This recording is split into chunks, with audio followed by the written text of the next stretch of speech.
그런 제출을 안 했을 경우에 우리 국회 차원에서도 또 법적인 문제가 있을 수 있으니까 좀 법적 문제를 좀 서로 검토하고 논의했으면 좋겠다는 말씀을 드리겠습니다. 아시겠죠? 네, 그리고 제가 그 위원장이다 보니까 너무 많은 이제 제보들도 들어오고 이 정황들이 잡혀서 제가 좀 몇 가지 좀 질의 좀 하겠습니다. 손윤숙 증인이 이사장으로 있는 글로리 사회적 협동조합이 24년 2월에 한국과학창의재단이 시행한 일본학교 프로그램 운영사업 주관기관 사업 공모에 지원한 바가 있으시잖아요. 지원했죠? 24년 2월에. 예, 지원을 했는데 선정되진 않았어요. 그렇죠? 네. 그 글로리 조합이 제출한 사업 계획서를 보니까 굉장히 부실했어요. 평가 배점 10점을 차지하는 사업비 계획 항목은 빵점 맞으셨어요. 그 결과 지원 기관이 총 54개 중 꼴찌에서 세 번째 52등이었는데 창의재단 심사위원들이 공정하게 평가한 거로 보여집니다. 그런데 이렇게 형편없이 기관을 탈락시켰다는 이유로 교육부 담당 공무원들이 압력을 받았다는 제보가 있어요. 그래서 이와 관련해서 확인을 좀 해보겠습니다. 당시에 일본학교 사업을 총괄한 김천웅 국장님 와 계세요? 김천웅 국장님. 네, 네. 국장님, 제가 앞에서 말씀드린 정황과 의혹에 대해서 알고 계시죠? 네, 알고 있습니다.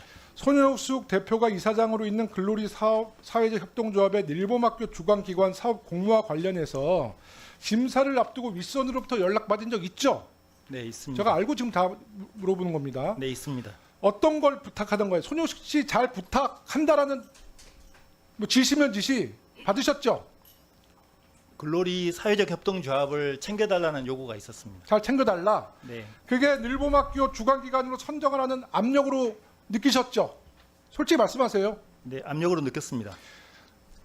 죄송하지만 그 교육부에서 연락받았습니까? 대통령실에서 연락받았습니까?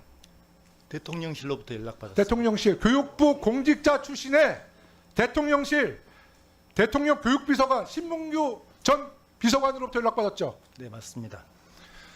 교육비서관이 대통령 의사 확인하지 않고 이런 거 지시하면 안 되는 거고 할 수 없는 입장이에요.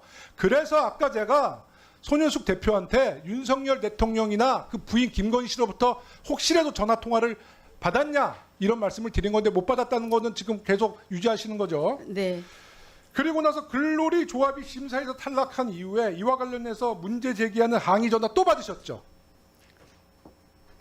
아니, 솔직히 제가 이거 다 내용을 알고 있으니까 말씀하셔야 됩니다. 위증죄로 고발당해요. 또 받으셨죠. 글로리 사회적 협동조합을 챙겨달라는 요구가 있었고 탈락된 이후에 저희가 이제 그 요구를 받고 나서 평가 과정과 평가 결과를 확인해 봤습니다. 네. 확인해 보니까 평가 과정이 공정하게 이루어졌었고 그다음에 평가 결과가 굉장히 안 좋게 나와서 평가 결과에 따라서 탈락시키겠다라고 했었고 그 과정에서 좀 압력이 있었습니다. 그러니까 탈락되니까 다시 전화를 해서 왜 탈락시켰냐고 사실 문책을 한 거 아니에요? 항의를 한 거 아니에요? 맞죠? 이제 발표하기 전에 그런 일이 있었습니다. 발표하기 전에? 네네. 그 사람도 동일한 인물입니까? 맞습니까? 맞습니다. 그러니까 대통령실 교육비서관 신문규 전 교육부 기조실장이 이 업체, 작은 업체 탈락을 놓고 잘 부탁한다, 잘 챙겨달라 압박 넣고 떨어지니까 다시 한번 연락해서 왜 이거 떨어뜨렸냐 항의한 거예요. 이거를 대통령실에서 모른다? 가능한 일이 아니라고 저는 판단이 듭니다. 저는 일본학교 담당 공무원들은 정말 잘했다고 봐요. 이런 압박에도 불구하고 공정하게 심사를 해주시고 교육 현장을 지켜주신 우리 대한민국 교육부 공직자들께 감사드리겠습니다. 다 돌아서 앉으십시오. 근데 손윤숙 대표는 기어코 24년도 10월 서울교대와 일본학교 프로그램 지원 및 강사 양성을 위한 업무 협약을 하게 되는 거예요. 이번에는 글로리 사회적 협동조합이 아닌 한국일본학교 연합회의 이름으로 업체명을 바꿔서 말이죠. 이 부분이 의구심이 갈 수밖에 없는 이유는 손윤숙 씨는 이미 입장문에서 서울교대의 프로그램이 채택된 연유에 대해 2024년부터 한국과학창의재단 공모사업에 도전했는데 실패를 반복해 탄식하던 중 창의재단 일본팀 관계자가 향후 전국 교대를 중심으로 공모사업이 진행될 것이라고 조언해줬다라고 입장문을 발표했어요. 맞죠? 네. 그것도 변호사를 통해서 입장문을 발표했어요. 자, 그 그런 정보를 알려준, 조언해준 사람이 누구입니까? 말씀해 주세요. 창의재단에서 이런 정보를 앞으로 이렇게 향후에 이런 사업이 공모될 거라고 조언해준 사람이 누구예요? 2월 달에 1차적으로 프로그램 늘봄 아니, 그러니까 그거 학교 말씀해 주세요. 프로그램 공모 사업에서 저희가 이제 낙방을 하고 네네. 그다음에 5월 달에 또 있었습니다. 네네. 그때도 저희가 이제 그 사이에 많은 이제 노력 낙방하고 끝에 나서 넣었다가 네네. 그때는 또 교대에서 비슷한 사업을 추진할 거라고 저 창의대나에서 귀띔해줬다라고 본인이 밝히셨잖아요. 예, 문건에. 그래서 누가 그거 조언을 해줬냐고요. 그때 저희가 했을 때 이 접수 시간을 한 5분 정도 놓쳐서 아니, 그러니까 결국은 접수를 못했는데 자, 잠깐만요. 그러면요. 예. 제가 우리가 이제 여러 제보는 당시 그 창의재단의 이사장이 조율래 이사장인데 맞습니까? 조율래 이사장이 좀 조언해줬죠? 아닙니다. 저는 그분을 모르는 분입니다. 창의재단에서 제가 미처 못 챙겼으니까 서울 교대에 영향력을 행사하기 위해서 협력 업체를 선정해 준 거잖아요. 아닙니다. 자, 좋습니다. 그러면 조율래 전 창의재단 이사장은 MB 정권에서 이조 장관 재임 시 차관을 역임한 분이에요. 이조 장관이 혹시 조율래 이사장에게 이와 관련돼서 연락받은 적 있어요? 전혀 없습니다. 그러면 이수정 정책자문관을 통해서 지시한 바 있습니까? 없습니다. 없으세요? 네. 자, 이수정 교수님 마이크 좀 잡아주시고요. 제가 진짜 많은 제보를 다 까발리고 싶은데 제가 좀 절제해서 말씀드립니다. 자, 손효숙 씨한테 서울 교대와 업무 협약을 체결할 수 있도록 도와달라는 청탁 받으셨죠? 아니 받지 않았습니다. 직간접적으로 한 번도 안 받았어요? 예, 받지 않은 전 그러니까 직간접적으로 한 번도 안 예, 받았습니까? 받은 기억이 없습니다. 자, 그러면 손효숙 씨를 전혀 알지도 못하고 본 적도 없는데 정책자문관으로 추천한 게 바로 이수정 자문관이시잖아요. 예, 자문위원으로 추천. 예, 예. 예. 그러니까 그게 지금 납득이 됩니까? 제가 자, 그러면요. 다시 한번 얘기할게요.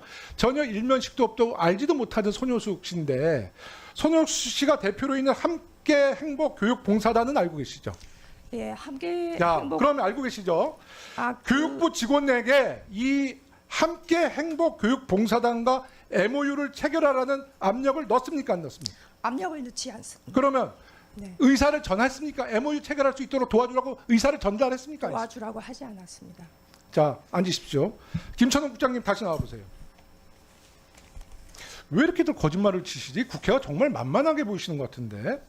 이수정 자문관으로부터 손효숙 대표의 단체와 MOU 체결하라는 지시 받았어요, 안 받았어요? 네, 작년 5월에 요구를 받은 적이 있습니다. 받으셨죠? 손효숙 대표가 국장님께도 직접 전화했죠. 전화는 아니고 문자를 보내온 적이 있습니다. 자, 일반 국민들이 사업자가 이 교육부의 최고위직 국장에게 문자를 보내고 담당 정책자문관은 MOU 체결하라고 압력을 넣고 이게 말이 되는 거예요? 그런데 의원님. 지금 모든 증언들이 다 거짓으로 밝혀주고 있고요. 의원님, 답변할 잠깐만요. 시간을 네, 주십시오. 교수님 잠시만요. 예. 그래서 손현숙 대표가 국장님에게 그러면 직접 문자로 어떤 내용을 문자로 보냈어요?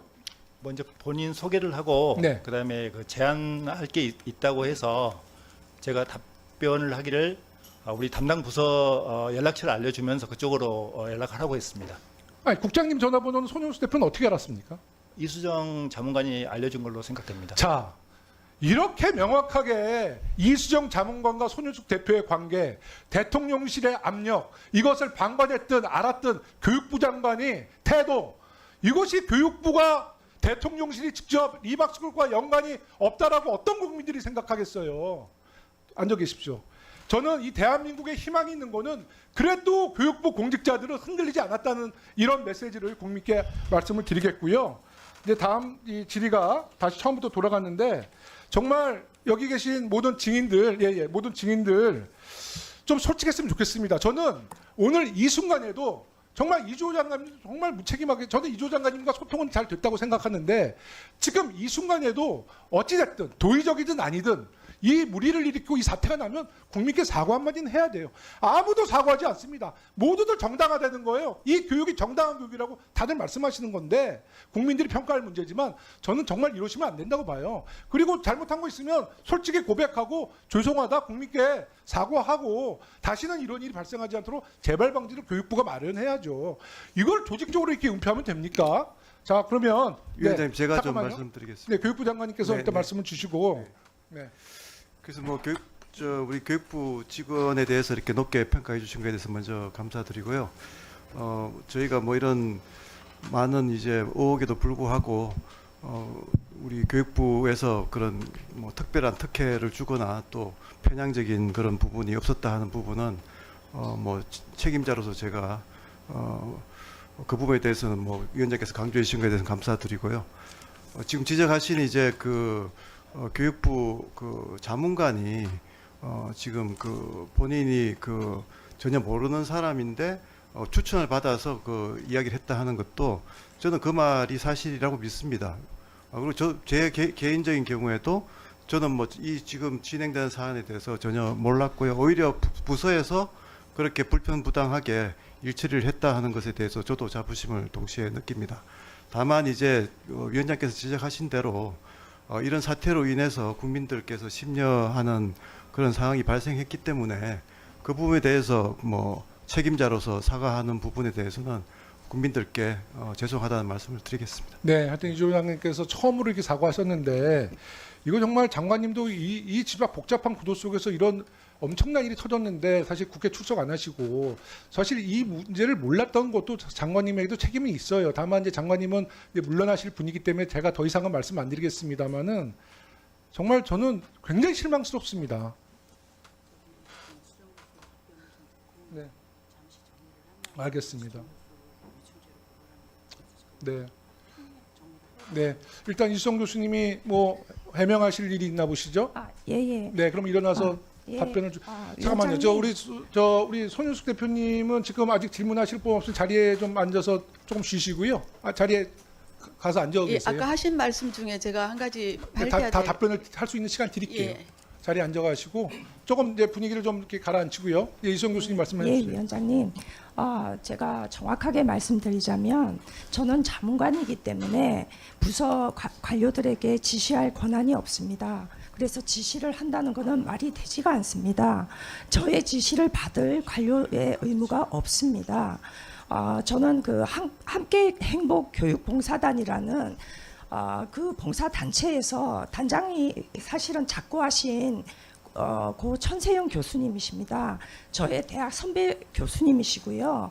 그분이 봉사단이라고 하면서 교육부와 MOU를 맺고 싶어서 교육부에 요청을 했다. 근데 요청을 어떤 식으로 했는지 전 잘 모릅니다. 그것을 한번 해당 부서에 연락해서 한번 확인을 해달라 이렇게 말씀을 주셨고 제가 그것을 전달했던 기억이 있습니다.